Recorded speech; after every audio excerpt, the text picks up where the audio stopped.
दोस्तों नमस्कार। दोस्तों ये चेतने का वक्त है। चेत जाइए, जाग जाइए, इस देश के हालात को समझ लीजिए, अन्यथा ये देश अंधेरी गुफा में चला जाएगा और उसके बाद आपके पास कोई विकल्प ही नहीं बचेगा कि आप उस अंधेरी गुफा से बाहर निकले तो कैसे निकले। चाहे वो शिक्षा का क्षेत्र हो, चाहे हेल्थ सेक्टर हो। इतना ही नहीं, जो असंगठित क्षेत्र की स्थिति है उससे बुरी स्थिति इस देश में सरकारी कर्मचारियों की भी हो सकती है। उनको देने के लिए वेतन सरकारों के पास नहीं बचेगा, कोई कर्ज नहीं देगा, रिजर्व बैंक नोट छापने की स्थिति में नहीं रहेगा। अंतर्राष्ट्रीय तौर पर आईएमएफ और वर्ल्ड बैंक जो लोन देते हैं उसका इंटरेस्ट रेट इतना बढ़ा देंगे या फिर वह अपनी पॉलिसीज को लेकर आएंगे कि उसी लाइन पे आप देश को चलाइए, तभी हम आपको पैसा देंगे। ऐसी स्थिति इस देश के भीतर में आ सकती है क्योंकि इस देश को संभालने का विजन मौजूदा सरकार में नहीं है। यह बेहद कड़े शब्द हो सकते हैं कि एक चुनी हुई सरकार के बारे में इस तरह का वक्तव्य दिया जा रहा हो और हम कह रहे हैं कि यह सरकार इस देश को चला पाने की स्थिति में नहीं है, क्योंकि इस वक्त जो जीडीपी के आंकड़े आए हैं वो चौंकाने वाले नहीं हैं, सबसे ज्यादा त्रासदीदायक है। 1947 आजादी के बाद से इस देश में कभी भी ऐसी आर्थिक परिस्थितियां रही ही नहीं। चाहे आजादी के तुरंत बाद पाकिस्तान को लेकर जो संघर्ष करना पड़ा हो, या फिर 1962 में चीन के साथ युद्ध हुआ हो, या फिर बांग्लादेश वार हो, इमरजेंसी हो, इकोनॉमिक क्राइसिस आया हो, या फिर स्लो डाउन आया हो 2008 में, कभी ऐसी स्थिति नहीं आई। और इस स्थिति के पीछे सिर्फ महामारी नहीं है जिसको कि ईश्वरीय शक्ति का जिक्र इस देश के फाइनेंस मिनिस्टर करने से नहीं चूक रही है। यह मसला ईश्वरीय नहीं है, आप संभाल पाने की स्थिति में इस देश को नहीं है, इसीलिए यह देश धीरे धीरे अंधेरी गुफा में समाते चला जा रहा है। चेहरे पर मुस्कान, पार्लियामेंट के भीतर उत्साह, भाषण में ताजगी और मनोरम चीजों से देश के सामने खुद को प्रस्तुत करने भर से यह देश उजियारे में नहीं आएगा।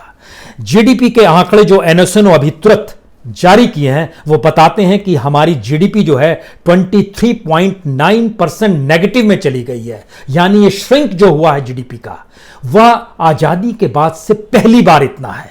जीडीपी का मतलब जो आप समझना चाहते हैं उसको इस रूप में भी समझ लीजिए कि पूरे साल जो भी आप सामान और जो भी सर्विस, उसकी जो पूरी वैल्यू होती है उसको जीडीपी में एक एनालिसिस किया जाता है। जैसे कोई बच्चा परीक्षा देता है तो उसकी जब मार्कशीट आती है तो पता चलता है कि वह किस सब्जेक्ट में कमजोर है।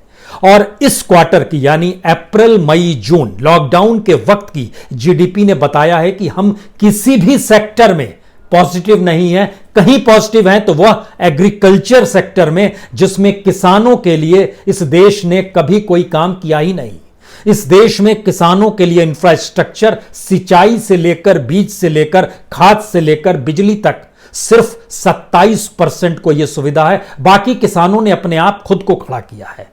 वह 3.5% ग्रोथ के साथ है, लेकिन बाकी सारे सेक्टर नेगेटिव में है और -23.9% जीडीपी अगर इन तीन सेक्टर में है, इस 3 महीने के भीतर में है, तो हमको लगता है कुछ आपको अतीत में ले चलें जिसके बाद आप समझ पाए कि क्यों यह सरकार विजनलेस है, वो संभाल पाने की स्थिति में नहीं है। और लॉकडाउन से ठीक पहले की स्थिति या लगातार जो डाउनफॉल हो रहा है इस सरकार का इकोनॉमी को संभालने के लिए, कैसे क्राइसिस में इस देश को ले आकर उसने खड़ा कर दिया है, हर सेक्टर के लिहाज से समझिए। आज जिस जीडीपी का पहले 3 महीने जो फर्स्ट क्वार्टर जिसको कहते हैं 2020-21 का जो फाइनेंशियल ईयर में अप्रैल मई जून में, industry sector -38.1%, service sector -20.6%, manufacturing sector -39.8%, trade hotel -47%। कल्पना के परे है यह स्थिति इस देश के भीतर में आ गई। हमको लगता है कि आज आपको आजादी के समय से ही ले जाए।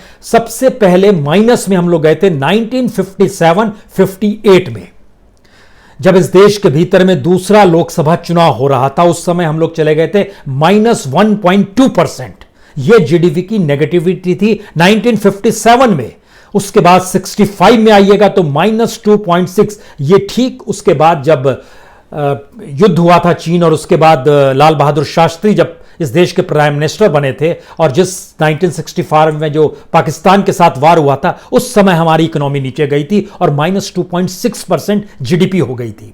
उसके बाद 72-73 जब इंदिरा गांधी ने गरीबी हटाओ का नारा बुलंद कर दिया था क्योंकि जीडीपी नीचे जा रही थी, उनको डाइवर्ट करनी थी चीजें, उस समय -0.6 जीडीपी हो गई थी। उसके बाद आइएगा तो 79-80 जो सबसे क्राइसिस का वक्त माना जाता है इस देश के भीतर में, -5.2% 79-80 में। उसके बाद से कभी ऐसी स्थिति जब आई हो तो वो माइनस में नहीं आई। 1991 में जब इस देश में इकोनॉमिक रिफॉर्म हो रहा था उस समय 1.4% जीडीपी थी जो सबसे लोएस्ट थी, और उस समय भी आईएमएफ और वर्ल्ड बैंक ने जो लोन दिया था, उस समय पीवी नरसिम्हा राव थे और मनमोहन सिंह उस समय फाइनेंस मिनिस्टर थे, और उन्होंने इकोनॉमी को पटरी पर लाने के लिए जो काम शुरू किया उसके बाद से कभी नेगेटिव में हम लोग नहीं आए। आपके भीतर यह सवाल होगा कि नेगेटिव में तो इसलिए आए हैं कि कोरोना वायरस है, हम उसका सच भी आपको आज बताएंगे।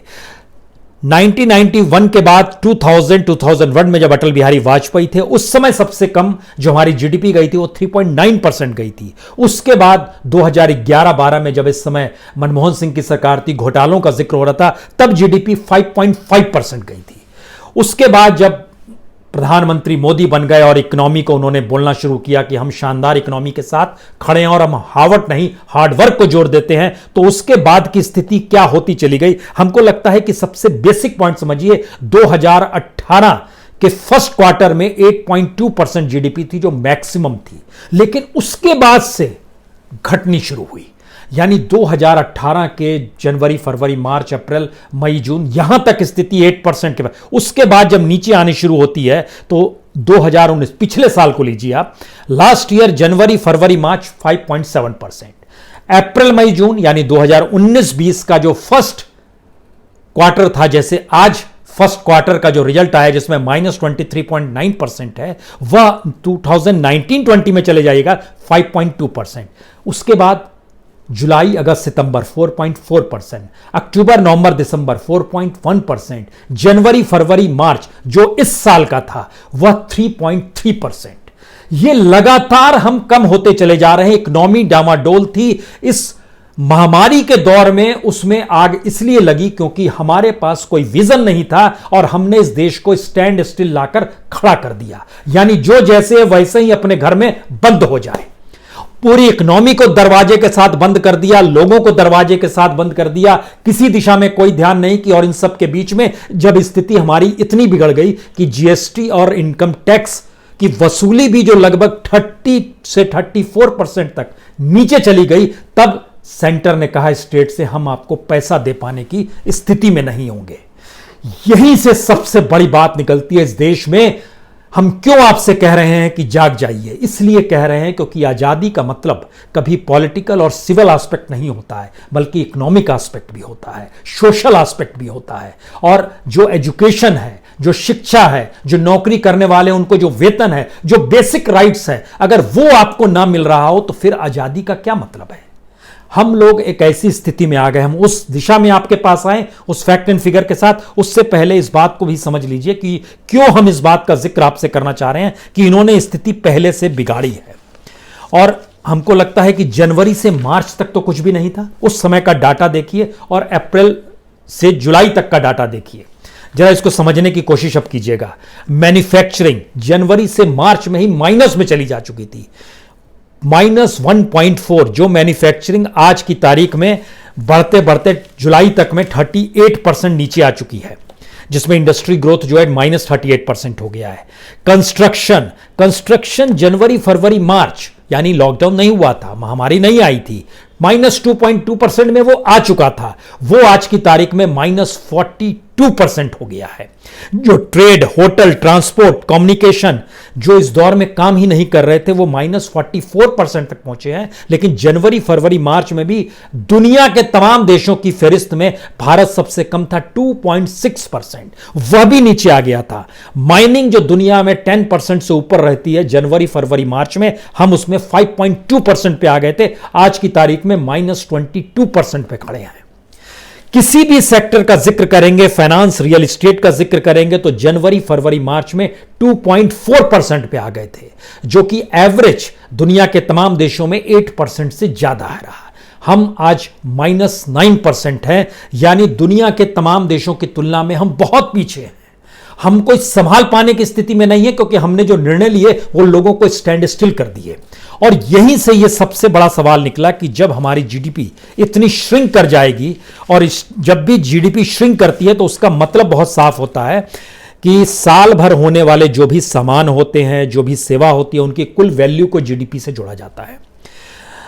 इसको अब इस रूप में समझिए कि हमारे यहां धीरे धीरे लोग पैसा नहीं निकालेंगे, यानी सामान जो खरीदना चाहता है वो नहीं खरीदेगा, जो एक्सपेंडिचर है लोगों का कम होने लगेगा, जो सारी चीज इन्वेस्टमेंट हो रही है वो धीरे धीरे और कम होने लगेगी। यानी स्थिति सीधे सीधे बैंकों तक भी पहुंचेगी, रिजर्व बैंक तक भी पहुंचेगी। और रिजर्व बैंक को संभाले हुए जो गवर्नर है वो लगातार जब इस बात का जिक्र करते हैं कि दरअसल आरबीआई के पास अभी भी हथियार है, तो कौन सा हथियार है, ये एक बड़ा सवाल इसलिए है क्योंकि जब इस देश की सरकार ने इस बात का जिक्र किया कि आप राज्यों से कहा हम पैसा आपको जीएसटी का नहीं दे पाएंगे, आप रिजर्व बैंक से पैसा लीजिए, तो हमें लगा कि आज आपको यह भी जानना चाहिए राज्यों के ऊपर जो बोझ है, किसी भी राज्य को ले लीजिए आप, रैंडमली अगर किसी भी राज्य को चुनना चाहते हैं तो जैसे आप उत्तर प्रदेश चुनिए, सबसे बड़ा राज्य।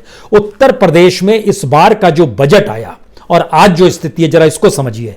उत्तर प्रदेश के ऊपर लगभग उसकी जीडीपी का 28.8% उस पर कर्ज है, और जब इस साल का बजट रखा जा रहा था तो उसके खाते में -53,195 करोड़ यानी 53,195 करोड़ वो पहले ही खर्च कर चुका था। बजट आने से पहले तो नेगेटिव में चल रहा था। उसने जो पूरा रेवेन्यू जोड़ के बताया कि हमारे पास इस साल इतना पैसा आएगा, उसने बोला हमारे पास पैसा आएगा 4,25,000 करोड़, और एक्सपेंसेस जो उसने दिखाए अपने तौर पर वो दिखा दिया 5,13,000 करोड़ का, यानी एक्सपेंसेस जो थे वह भी लगभग 90,000 करोड़ रुपए ज्यादा बजट में ही जिक्र था। और इस बीच में जब यह शुरुआत हुई, लॉकडाउन की स्थिति शुरू हुई, उसका रेवेन्यू जो 4,25,000 करोड़ का उसने बजट में दिखाया है वह घट के 3 लाख करोड़ से भी नीचे जा रहा है।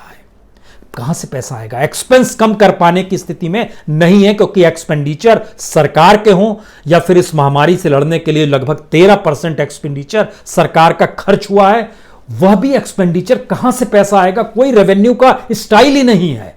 इसीलिए इस सरकार को लेकर आपको सोचना होगा आप क्या करना है, क्योंकि यह अंधेरी गुफा में आपको ले जा चुकी है, आपको उससे बाहर निकलना है। इसके बाद देखिए बिहार में लगभग 30% कर्ज है जीडीपी का। बिहार की जीडीपी जो होगी उसका 30% वो कर्ज में डूबी हुई है, और इस बार जब बजट रखा गया तो 20,374 करोड़ रुपए माइनस थे, उसके पास नेगेटिव थे, और उसने अपना रेवेन्यू दिखलाया कि हम 1,84,000 करोड़ रुपए हम रेवेन्यू लेकर आएंगे, लेकिन एक्सपेंडिचर जब दिखाया तो उसमें था कि 2,11,000 करोड़ रुपए एक्सपेंडिचर हो जाएगा, यानी फिर नेगेटिव में आप चले जाएंगे। यानी वित्तीय घाटा लगातार बढ़ रहा है। वित्तीय घाटे के बोझ तले राज्य तो खोखले हो जाएंगे, कंगाल हो जाएंगे। हमको लगता है एक और राज्य आपको लेना चाहिए, खासतौर से महाराष्ट्र को लीजिए।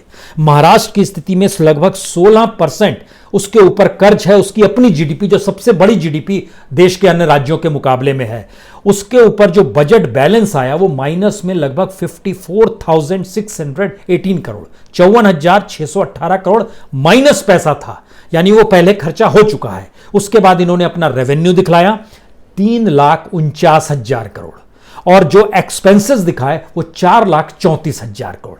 जितना आ रहा है उससे ज्यादा खर्च करने की स्थिति में ये बजट में ही आ रहे हैं। वित्तीय घाटा बढ़ रहा है। इस दौर में हर साल ये होता था, इससे इनकार नहीं है, लेकिन इस बार रेवेन्यू जो था उस रेवेन्यू में ही बड़ी तादाद में पैसे की कमी आ गई, और जो रेवेन्यू आ भी रहा था छिटपुट, उसको सेंटर ने कहा हम जीएसटी देने की स्थिति में नहीं है। यह कल्पना के परे है इसके बाद क्या स्थिति इस देश के भीतर के राज्यों की बनने वाली है। हमको लगता है पंजाब राज्य भी ले लीजिए, आपके दिमाग में होगा कि एग्रीकल्चर स्टेट है।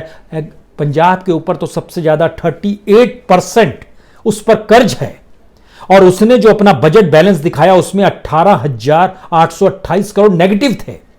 रेवेन्यू जो उसने दिखलाया बजट में वो बताया कि हम लगभग 88,000 करोड़ रुपए रेवेन्यू से कमा लेंगे, खर्च करेंगे 1.55 लाख करोड़। डबल आप खर्च कर रहे हैं। उसमें इस नेगेटिव को भी जोड़ रहे हैं, यानी बढ़ते जा रहा है। यानी अगर सब कुछ सामान्य भी होता तो भी पंजाब का बजट जो है आने वाले वक्त में, उसके बाद जब 2021 का बजट रखा जाता तो 18,000 करोड़ से बढ़कर वो लगभग 60,000 करोड़ रुपए माइनस हो गया होता। ये कल्पना के परे अब तो और बुरी स्थिति है। और जब और बुरी स्थिति का हम आपसे जिक्र कर रहे हैं, अब यहां पर आपको समझने की जरूरत है हम क्यों कह रहे हैं। नोटबंदी इस देश के लिए डिजास्टर था। इकोनॉमी को कैसे संभालना है, आप बिल्कुल त्रासदीदायक स्थिति में ले आए, क्योंकि जीएसटी आपने एक लिहाज से मेस कर दिया पूरे देश के भीतर में, जो व्यापारी जिस भी तौर पे काम कर रहा था। यहां एक चीज और समझिए, जीएसटी और नोटबंदी ने इस देश के असंगठित क्षेत्र, अनऑर्गेनाइज सेक्टर, जिसमें कि लगभग इस देश के 90 से 94% लोग नौकरी पेशा करते हैं, उनके पास काम ही नहीं बचा। उनको पूरा तबाह कर दिया। अनऑर्गेनाइज सेक्टर आपने पूरा तबाह कर दिया। ऑर्गेनाइज सेक्टर में आपको सोशल सिक्योरिटी मिलती है, वेतन मिलता है, पीएफ कटता है, पेंशन मिलता है, ये सारी चीज ऑर्गेनाइज सेक्टर में। अनऑर्गेनाइज में ऐसा कुछ भी नहीं है। यहां पर आपको यह भी समझना होगा कि ये जो आज डाटा आया है -23.9%, ये ऑर्गेनाइज सेक्टर का है। अनऑर्गेनाइज सेक्टर का डाटा आ जाएगा तो हो सकता है ये -50 के नीचे चला जाए। यानी इस देश को कैसे चलाया जा रहा है, किस रूप में ये देश अपने तौर पर चल रहा है, कोई चला नहीं रहा है। तो ऐसे में जिस सरकार को आपने चुना है उसी ने इसको मेस में क्रिएट कर दिया। और जब हम आपसे बार बार इस बात का जिक्र कर रहे हैं कि ऐसी परिस्थिति आ गई है, तो हमको लगता है कि जिम्मेदारी राज्य सरकारों की होती है कि वो अपने नागरिकों की जो सामाजिक आर्थिक जो बेसिक जरूरतें हैं उसको तो पूरा करें। उसके लिए स्टेट के पास पैसा नहीं है। वो पैसा कल आरबीआई से लेंगे तो आरबीआई कहेगा लौटाएंगे कैसे, और ये भी कहेंगे हम आरबीआई से कैसे लौटाएंगे। छत्तीसगढ़ के मुख्यमंत्री ने आज ही लेटर लिख दिया, कहा कि भाई आप ही हमको आरबीआई से दिला दीजिए, बताइए ये क्या मतलब है, हम कहां से पैसा लेंगे। छत्तीसगढ़ भी कर्ज में डूबा हुआ राज्य है। अब सवाल यह था कि अगर आरबीआई से पैसा लेंगे और लौटाएंगे नहीं तो आरबीआई क्या अपने तौर पर सिर्फ नोट ही छापते रहेगा और इस सरकार को नोट ही देते रहेगा। और आरबीआई को भी अब जुगाड़ करने के लिए अपने सिक्योरिटीज को सेल करना पड़ रहा है। 20,000 करोड़ रुपए आज उसने कहा है कि हम किसी तरह व्यवस्था करेंगे। सवाल यह नहीं है। सवाल यह है कि आने वाले अगले 3-4 महीनों में क्या हो सकता है। हो यह सकता है कि कर्मचारियों को वेतन ना दे पाने की स्थिति में राज्य सरकारें आ जाएं। हो सकता है एम्प्लॉयमेंट गारंटी योजना जो इस देश में चल रही है पूरे तरीके से ठप हो जाए। अभी तो ठप होने की स्थिति में आ रहे, पूरे तरीके से राइट टू फूड कोई मायने नहीं रखेगा। ये मिड डे मील तक देने की स्थिति में सरकार नहीं आ पाएगी। उसके लिए अभी भी अच्छा है, आज की बात जब हम कर रहे हैं तो इस देश में मिड डे मील वाले स्कूल नहीं चल रहे हैं, वहां पर भोजन नहीं, जबकि उसका बजट जो है लगभग 11,000 करोड़ का बजट है, वह भी कर पाने की स्थिति में सरकार नहीं आ पा रही है।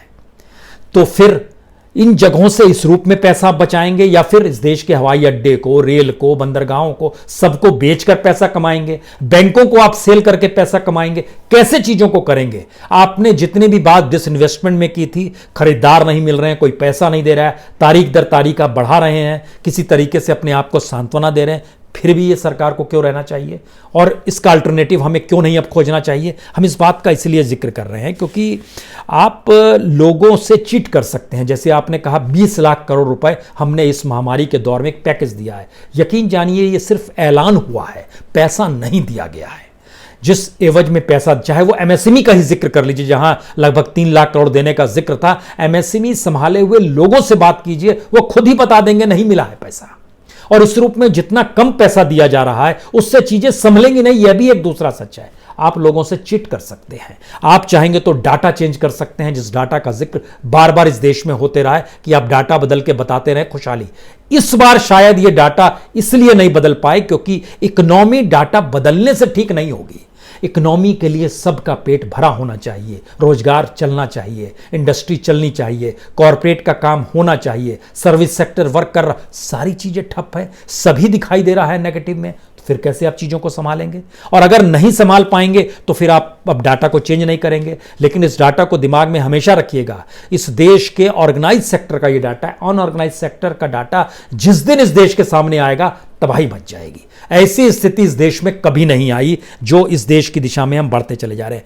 यहीं से शुरुआत होती है कि हम लोग क्या एक ऐसी स्थिति में आ गए हैं जहां पर एक सवाल हम लोग उठा दें कि क्या वाकई इस सरकार ने लोगों को इकोनॉमिकली गुलाम बना लिया है क्या? हम इस शब्द का जानबूझ के आज इस्तेमाल करना चाहते हैं, क्योंकि अगर वह फूड ना दे पाए, अगर वो एजुकेशन ना दे पाए, अगर वो हेल्थ ना दे पाए, अगर वो बेसिक कम्युनिटीज भी आपको उपलब्ध ना करा पाए, और सबसे बड़ी उपलब्धि उसकी यही रहे कि वो 5 किलो अनाज हर व्यक्ति को, जो 80 करोड़ गरीब लोग हैं, उनको देने की स्थिति को ही सबसे बड़ी उपलब्धि के तौर पर अब हम लोग को भी नजर आ रहा है, ये वाकई सरकार की सबसे बड़ी उपलब्धि है। लेकिन यह भी अगर जो 9 महीने का दिया गया है उसकी भी कीमत अगर लगाते हैं तो वो 2.25 लाख करोड़ रुपए ही होता है।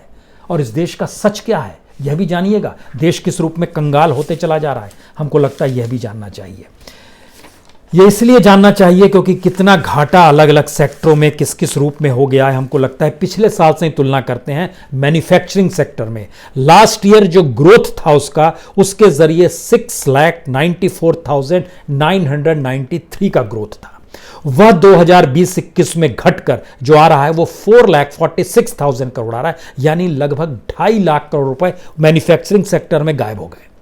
कंस्ट्रक्शन में 3.5 लाख करोड़ से घटकर 2,22,000 करोड़ पे आ रहे हैं, यानी लगभग 1.25 लाख करोड़ रुपए वहां पर गायब हो जाएंगे। माइनिंग के क्षेत्र में 1,04,000 करोड़ जो लास्ट ईयर था वह घटकर 44,000 करोड़ पर आ गया, यानी 60,000 करोड़ रुपए माइनिंग सेक्टर से इस बरस गायब हो जाएंगे।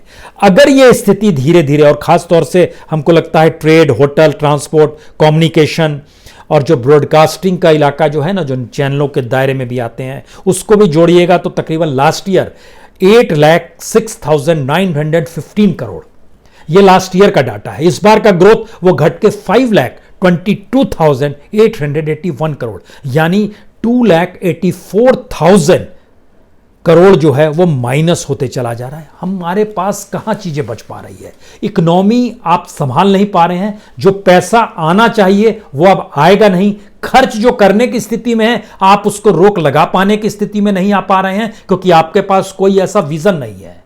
अब आप लाल बहादुर शास्त्री को याद कीजिए, जो कहते थे एक वक्त का उपवास कर लेते हैं क्योंकि अभी तो लड़ाई लड़नी है, और जय जवान जय किसान का यह यूनिटी भी हमारे देश के भीतर में मौजूदा वक्त की सरकार के कहने पर कैसे होगी, क्योंकि यह सरकार तो खुद ही रईसी में खोई हुई है। इसकी चकाचौंध जो है वो अद्भुत है।